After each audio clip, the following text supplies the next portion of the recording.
बड़ा लंबा संघर्ष हम भी किया है, लेकिन आज जिस स्थिति में झारखंड प्रदेश है, इसलिए सबसे पहले आदिवासी को जगाना है, मूलवासी को जगाना है, झारखंडियों को जगाना है। ये धर्म परिवर्तन को भी रोकना है।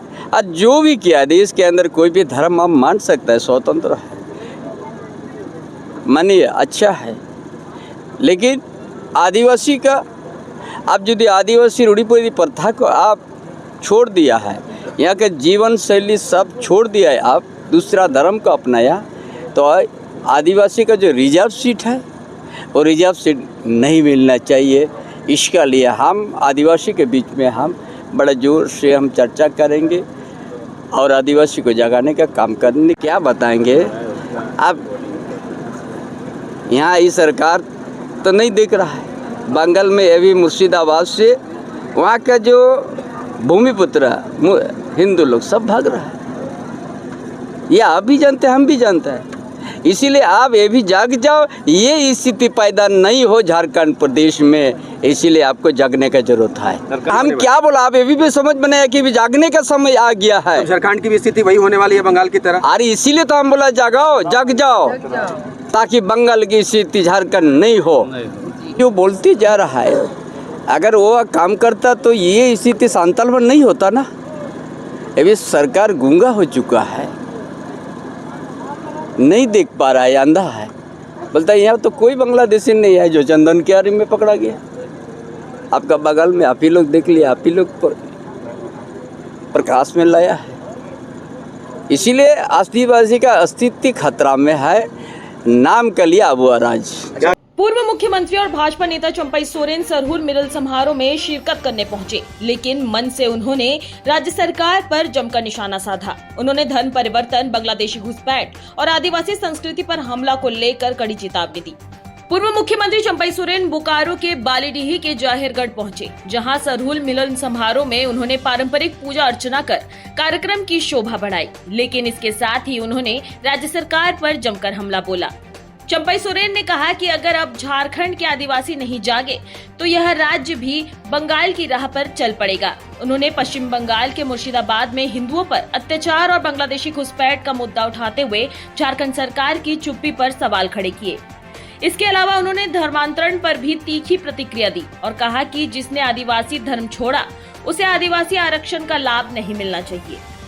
वहीं सरकार को आड़े हाथ लेते हुए उन्होंने कहा कि राज्य की सरकार अंधी हो चुकी है, गूंगी बन चुकी है।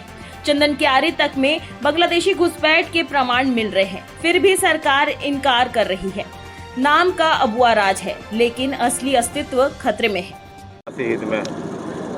हम जो बोलते जा रहा है, अगर वो काम करता तो ये स्थिति सांताल में नहीं होता ना। अभी सरकार गूंगा हो चुका है, नहीं देख पा रहा है, अंधा है। बोलता है यहाँ तो कोई बांग्लादेशी नहीं है जो चंदन की आरी में पकड़ा गया। आपका बगल में आप ही लोग देख लिया, आप ही लोग प्रकाश में लाया है। इसीलिए आदिवासी का अस्तित्व खतरा में है, नाम के लिए अबुआ राज। क्या कहेंगे हेमंत सोरेन को, सलाह देंगे कुछ? काहे सलाह देंगे हम, उसको जनाजा दे चुका, चलाइए सरकार। लेकिन जो स्थिति हम दिख रहा है उसके लिए हम समाज को जगाने का काम करेंगे और लाखों का संख्या में और उसी धरती सांताल व धरती में हम 10 लाख से ज़्यादा आदमी को इकट्ठा करके इस लड़ाई को एक जन आंदोलन के रूप में देंगे। क्या बताएंगे अब, यहाँ ये सरकार तो नहीं देख रहा है, बंगाल में अभी मुर्शिदाबाद से वहाँ का जो भूमिपुत्र हिंदू लोग सब भाग रहा है, ये आप भी जानते हैं, हम भी जानते हैं। इसीलिए आप ये भी जाग जाओ, ये स्थिति पैदा नहीं हो झारखंड प्रदेश में, इसीलिए आपको जागने का जरूरत है। सरकार मौन क्यों है इस विषय पर? इसमें एक मन किया है, आप लोग को पूछना है। क्या लग रहा है हमको तो उनका, हाँ हम कैसे हम उनका बात को बोलेंगे। नहीं चंपई जी, आप क्या कहना चाहते हैं कि बंगाल की तरह स्थिति जो है झारखंड, और हम क्या बोला, आप ये भी समझ बनाया कि भी जागने का समय आ गया है। झारखंड की भी स्थिति वही होने वाली है बंगाल की तरह। अरे इसीलिए तो हम बोला जागाओ, जाग जाओ, ताकि बंगाल की स्थिति झारखंड नहीं हो। अच्छा, लगातार अभी देख रहे हैं जिस तरह से राहुल गांधी, सोनिया गांधी पर चार्जशीट हुआ है, उसको लेकर आंदोलन है। कह रही है जब भी चुनाव आता है तो मोदी ईडी और सीआईडी का सहारा लेते हैं।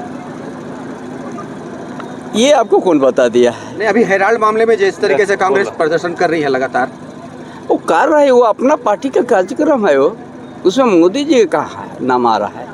ईडी से जो चार्जशीट गया उसको अरे यार, वो तो एक स्वतंत्र एजेंसी है, वो इसके लिए एजेंसी बनाया गया है।